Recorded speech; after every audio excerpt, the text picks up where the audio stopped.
Hi, my name is Rabbi Dunner. Welcome to my weekly Erev Shabbos to our Torah. And I'd like to thank Rabbi Yehuda and Simi Fagin for sponsoring this week's Dvar Torah video in memory of Rabbi Yehuda's father, Rabbi Alter Yosef Fagin. His Hebrew name was Alter Yosef ben Harav Menachem Mendel Zichrono Livrocha, whose yahrzeit was on the 26th of Nisan. May his neshama have an aliyah. May we all be zocher to see Tchias HaMesim. Parshat Shemini contains the first detailed list of all the non-kosher animals. The two signs that make an animal kosher are split hooves and chewing the cud.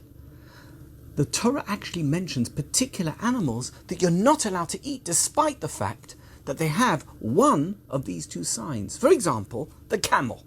Despite the fact that it chews its cud, it isn't kosher. Do you know why? Because it doesn't have split hooves. Then there are the hyrax and the hare. They also chew the cud, but they don't have split hooves. They're not kosher.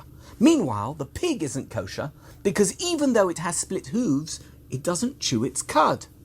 The Midrash says that with all of these four animals that the Torah mentions, they mention the kosher sign first. In other words, the fact that they chew the cud with the first three, and the fact that it has split hooves in the case of the pig. And only then does the Torah mention the sign that makes them not kosher. But why does the Torah do this? Why doesn't it just get straight to the point? The kosher sign is completely irrelevant to the discussion. Why even talk about it? The Midrash gives a fascinating answer. Even when the Torah tells us that a pig or a camel isn't kosher, it begins by saying something positive, talking about the positive characteristics. Even when the Torah says something is treif, it goes out of its way to present a positive description first. Even when you're talking about an impure animal, you have to try and find something good to say about it.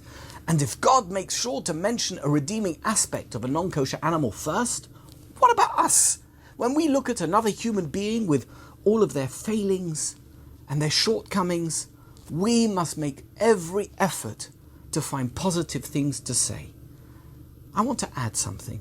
It's a story about Rav Chatzkel Levenstein, the Mirrer mashgiach, whose towering leadership in Shanghai, China, helped the hundreds of yeshiva students caught there during the Second World War to survive and even thrive as B'nai Torah.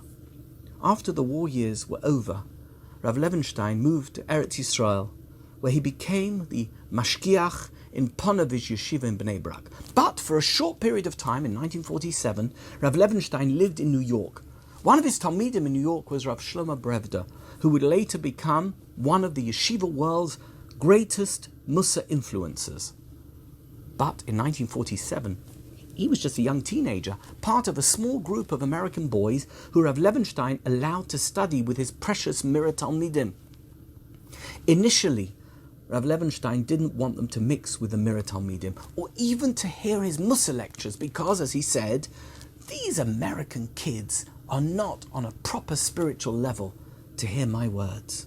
But eventually, he relented, and Rav Brevda was strongly influenced by Rav Levenstein for the rest of his life.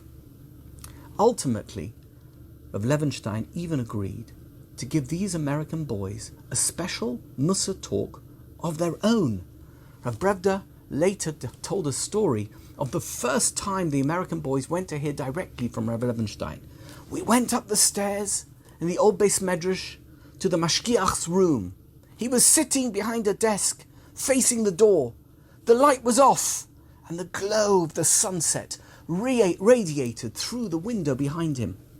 For a long time he didn't speak. Finally he spoke.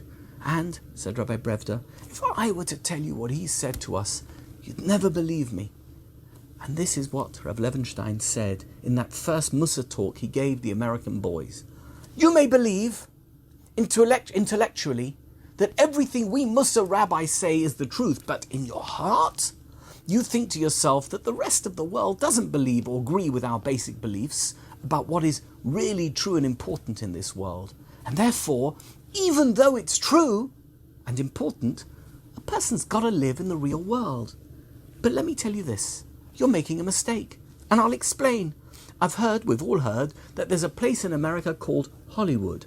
And in Hollywood there are actors and actresses who are the richest and most materialistic, self-indulgent people in the world.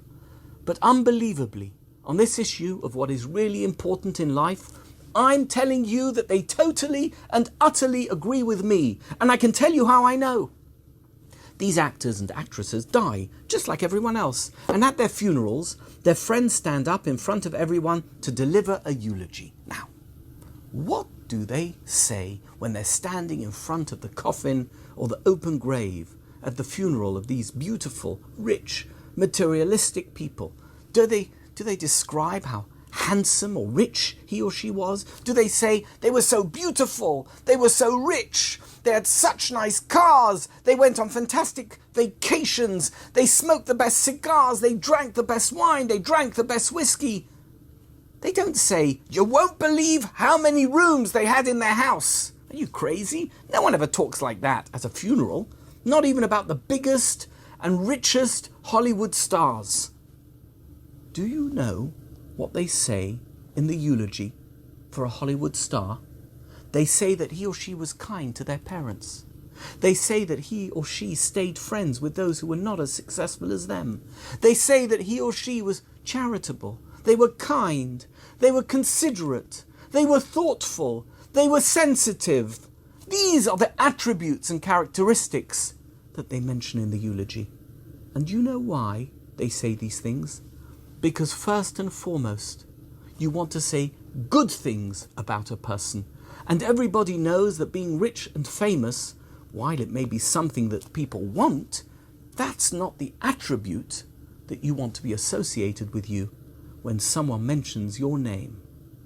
That's why the only things spoken about at someone's funeral are those aspects of a character that define you as good, such as kindness and charity. Even the most materialistic person in America, when they are in front of an open grave, the first thing that comes out of their mouth are these positive things. Such powerful words and such a powerful message. Hopefully, we can take this message on board and spend our time focusing on what is really important in life, those aspects of the human experience which we would like to be remembered for. Wishing you a wonderful Shabbos and a beautiful week ahead. Thank you. Good Shabbos, good Shabbos.